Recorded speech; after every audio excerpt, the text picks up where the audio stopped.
الحمد لله رب العالمين والصلاة والسلام على رسوله الكريم أما بعد أعوذ بالله من الشيطان الرجيم بسم الله الرحمن الرحيم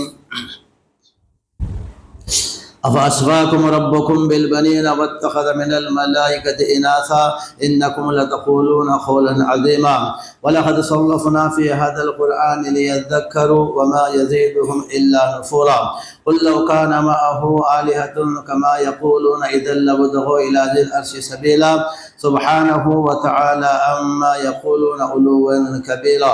کیا پھر تمہارے رب نے تمہیں بیٹوں کے لیے چن لیا اور اپنے لیے فرشتوں میں سے بیٹیاں بنا لی؟ بلا شبہ تم بہت بڑی نازیبا اور خطرناک بات کہتے ہو۔ اور ہم نے اس قرآن میں پھیر پھیر کر حقائق کو بیان کیا ہے تاکہ وہ نصیحت پکڑیں، لیکن یہ چیز ان کو نفرت ہی میں زیادہ کرتی ہے۔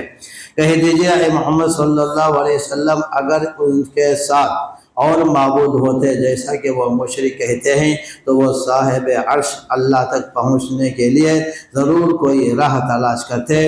وہ پاک ہے اور وہ مشرک جو کچھ کہتے ہیں اس سے کہیں زیادہ اعلیٰ اور بلند مرتبہ ہے۔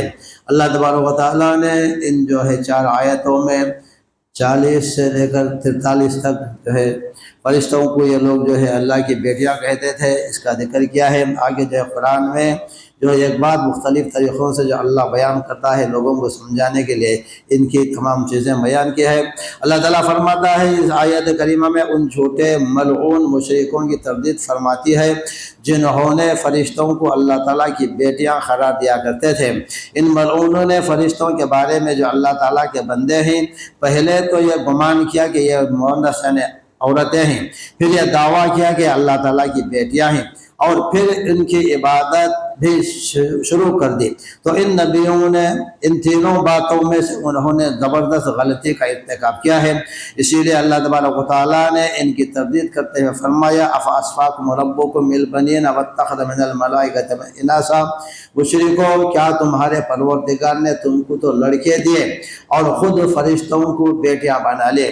حالانکہ اللہ تعالیٰ اولاد سے پاک ہے۔ یہ لوگ اتنے گرے ہوئے لوگ تھے کہ اپنے آپ کو بیٹے پسند کرتے تھے اور اللہ کی طرف بیٹیوں کو پسند کرتے تھے، یعنی تمہارے گمان کے مطابق اپنے لیے انہوں نے بیٹوں کو پسند کر لیا۔ پھر اللہ تعالیٰ نے ان کی سختی سے تردید کرتے فرمایا انکم لتقولون قولا عظیما، بے شک کوئی شک نہیں یہ تو بڑی نامعقول بات اور بے رنگی بات کہتے ہیں، یعنی یہ گمان کرتے ہیں کہ اللہ تعالیٰ کی اولاد ہے۔ نعوذ باللہ، اللہ تعالیٰ ان تمام چیزوں سے پاک ہے، اور پھر تم نے اس کی اولاد بھی ان بیٹیوں کو قرار دیا جس میں تم نفرت کرتے ہو۔ حالانکہ یہ عرب بیٹیوں کو پسند ہی نہیں کرتے تھے، جب پیدا ہوتی تو زندہ درگور کر دیتے تھے۔ یہ تقسیم تو بہت ہی نا انصافی کی ہے۔ اللہ فرماتا ہے وَقَالُوا اتَّخَذَ اللَّهُ الرَّحْمَنُ وَلَدًا لَقَدْ جِئْتُمْ شَيْئًا إِدًّا۔ اللہ تبارک تعالیٰ نے سورہ مریم کی کئی آیتوں میں یعنی 88 سے 95 تک وہ کہتے ہیں کہ اللہ بیٹا رکھتا ہے۔ ایسا کہنے والے تو یہ تم بری بات زبان پر لاتے ہو، اور یہ فریب ہے کہ اس افطرا سے آسمان پھٹ پڑے۔ یعنی یہ لوگ جو کہتے ہیں اللہ کو اولاد ہے تو اللہ کہتا ہے اس سے اگر اللہ کی اولاد ہوتی تو آسمان پھٹ جاتا اور زمین شق ہو جاتی، یعنی زمین کھل جاتی اور پہاڑ پارا پارا ہو کر گر پڑتے اور پہاڑ اپنی جگہ نہیں رہتے، ٹکڑے ٹکڑے ہو جاتے۔ انہوں نے اللہ کے لیے اولاد تجویز کر دی، حالانکہ اللہ تعالیٰ ان تمام عیوب سے پاک ہے۔ اللہ تعالیٰ کو شایع نشان نہیں کہ کوئی اولاد بنا لے۔ اللہ تعالیٰ اولاد کے ساتھ ہو، بیوی بچے ہو، اللہ تعالیٰ ان تمام عیوب سے پاک ہے۔ آسمانوں اور زمین میں جو کوئی بھی ہے سب اللہ تعالیٰ کے روبرو بندے ہو کر آئیں گے، اور اس نے ان سب کو اپنے علم سے گھیر رکھا ہے، اور یہ کہ شمار بھی کر رکھا ہے۔ اب سب قیامت کے دن اس کے سامنے اکیلے اکیلے حاضر ہو کر حساب دیں گے۔ قرآن مجید میں اس بات کی مختلف طریقوں سے اللہ نے لوگوں کو سمجھانے کے لیے بیان کیا ہے۔ وَلَقَدْ صَرَّفْنَا فِي هَذَا الْقُرْآنِ لِيَذَّكَّرُوا، البتہ تحقیق ہم نے اس قرآن میں پھیر پھیر کر نشانیوں کو بیان کیا ہے، یعنی ہم نے اس قرآن میں وعید سے متعلق بہت سی باتیں مختلف طریقوں سے لوگوں کو سمجھانے کے لیے بیان کی تاکہ لوگ اس کے دلائل و براہین اور مواعظ کی نصیحت حاصل کریں اور شرک و ظلم اور افتراء پردازی سے باز آ جائیں یعنی بچ جائیں۔ وما نزیدہم الا نفورا، اور ان میں نفرت کے سوا اور کچھ زیادہ نہیں کرتے۔ اللہ تعالیٰ نے اتنا سمجھانے کے باوجود یہ لوگ جو ہے برے راستے پر یعنی گندے راستے پر آ گئے ہیں، یعنی حق سے نفرت اور اس سے دور ہونے جا رہے ہیں۔ حالانکہ انسان کو اللہ تعالیٰ اتنا سمجھانے کے بعد اور سمجھانے والے کئی لوگوں کو اللہ دنیا میں بھیجا، پھر بھی یہ لوگ جو ہے گمراہی میں مبتلا ہیں۔ قربت الہی کے لیے کسی پیر یا فقیر کے وسیلے کی ضرورت نہیں ہے۔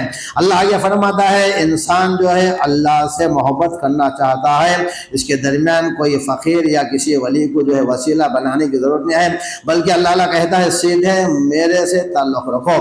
اللہ تعالیٰ فرماتا ہے محمد صلی اللہ علیہ وسلم ان مشرکین کو کہہ دیجئے کہ جو یہ گمان کرتے ہیں اللہ تعالیٰ کی مخلوق میں سے اس کا کوئی شریک بھی ہے، حالانکہ اللہ تعالیٰ اکیلا ہے، سب کچھ سننے کرنے والا ہے، اس کے لیے کسی کو دوسرے کے ذریعے سے سنانے کی ضرورت نہیں ہے۔ جس کی اللہ تعالیٰ کے ساتھ عبادت کرتے ہیں تاکہ انہیں اللہ تعالیٰ کا قرب حاصل ہو جائے۔ چنانچہ اگر یہ بات اسی طرح ہے جیسے تم کہتے ہو تو اللہ تبارک و تعالیٰ کے سوا اور بھی معبود ہیں، تو ان کی عبادت اس لیے کی جاتی ہے کہ اللہ تعالیٰ کا قرب حاصل ہو جائے۔ بعض لوگ جو ہے اللہ تعالیٰ کے قرب کو اللہ تعالیٰ کے قریب ہونے کے لیے بیچ میں وسیلے کی تلاش کرتے ہیں، حالانکہ اللہ تعالیٰ کہتا ہے اس کی ضرورت ہی نہیں ہے، تم لوگ جو ہے سیدھے میرے بندے ہو، مجھے پکارو، میں تمہاری بات سنتا ہوں، اور اس کے پاس اس کی شفاعت کریں گے تو ان سے کہہ دیجئے یہ تمام معبود تو خود اللہ تعالیٰ ہی کی عبادت کرتے تھے، یعنی اللہ کا بندہ کتنا ہی بڑا کیوں نہ ہو وہ اللہ کا جو ہے بندہ ہی ہوتا ہے، وہ اللہ ہی کی بندگی کرتا ہے، حالانکہ وہ اللہ تعالیٰ سے کوئی ہمارے تعلقات جوڑ نہیں سکتا، اور اس کا وسیلہ وہ خود تلاش کرتے ہیں۔ لہذا تم اسی وحدہ لا شریک لہ کی عبادت کرو جس طرح کہ وہ اللہ تعالیٰ کی عبادت کرتے ہیں، اور اللہ تعالیٰ کی عبادت ہم بھی کرتے ہیں، اور اللہ کے جو بڑے نیک بندے ہیں وہ بھی اللہ ہی کی عبادت کرتے ہیں۔ جن کو تم اللہ کے سوا پکارتے ہو تمہیں کسی ایسے معبود کی ضرورت ہی نہیں ہو جو تمہارے اور اللہ تعالیٰ کے درمیان واسطے کا کام کرے۔ اللہ تعالیٰ تو اس بات کو قطعی طور پر پسند نہیں فرماتا، بلکہ وہ تو اسے ناپسند فرماتا ہے اور اسے اس سے بہت بھی نفرت بھی کرتا ہے، اور اس کے اپنے تمام نبیوں اور رسولوں کی زبانیں اس سے منع بھی فرما دیا گیا۔ اللہ تعالیٰ نے اپنے ذات گرامی کی نیز یہ کہ وہ تقدیس بیان کرتے ہو، یعنی اللہ تعالیٰ سے اگر قرب حاصل کرنا چاہتے ہو تو نبی کے طریقے پر عمل کرو، اللہ تعالیٰ خود بخود تمہارے قریب ہو جائے گا، جس میں کوئی وسیلے کی ضرورت نہیں ہے۔ سبحانہ و تعالی عما یصفون، اللہ تعالیٰ جو ہے کہتا ہے وہ پاک ہے اور جو کچھ یہ بکواس کرتے ہیں اس سے اور اس کے رتبے سے بہت عالی ہے۔ اللہ تعالیٰ جو ہے خود سب کچھ سننے والا ہے، اسے دوسرے کی کوئی ضرورت حاجت نہیں کہ وہ جا کر ہماری بات کو سنائے۔ یعنی یہ مشرک، یہ جو ہے ظالم، سرکش اور جو ہے یہ تمام لوگ جو ایسا گمان کرتے ہیں اللہ کے سوا اور بھی معبود ہیں، تو اس کی ذات پاک ہے، بہت بلند و بالا و عرفہ ہے، اور وہ اللہ تعالیٰ واحد و صمد ہے، وہ معبود برحق و بے نیاز ہے، نہ کسی کا باپ ہے نہ کسی کوئی اس کی اولاد ہے۔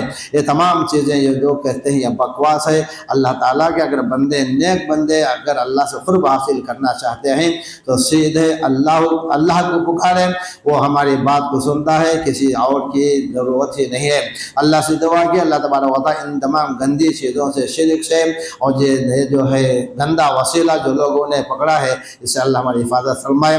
اللہ جو ہر بندے کی سنتا ہے کیونکہ اللہ تعالیٰ ہمارا مالک ہے، اس کے جو ہے جو بھی اللہ کے نیک بندے ہیں ان کا بھی اللہ مالک ہے، اور اللہ تعالیٰ کو ہم خود سنائیں تاکہ اللہ تعالیٰ ہم سے راضی ہو جائے۔ اللہ سے دعا کہ اللہ تبارک و تعالیٰ ساری انسانیت کو جو ہے دین اسلام میں داخل کر دے، اور جو ہے شرک و بت پرستی سے اللہ سب کی حفاظت فرمائے۔ اللہ ہمیں ایمان کے ساتھ رکھے، خاتمہ ہمارا ایمان کے ساتھ فرمائے۔ سبحانک اللہم و بحمدک، اشہد ان لا الہ الا انت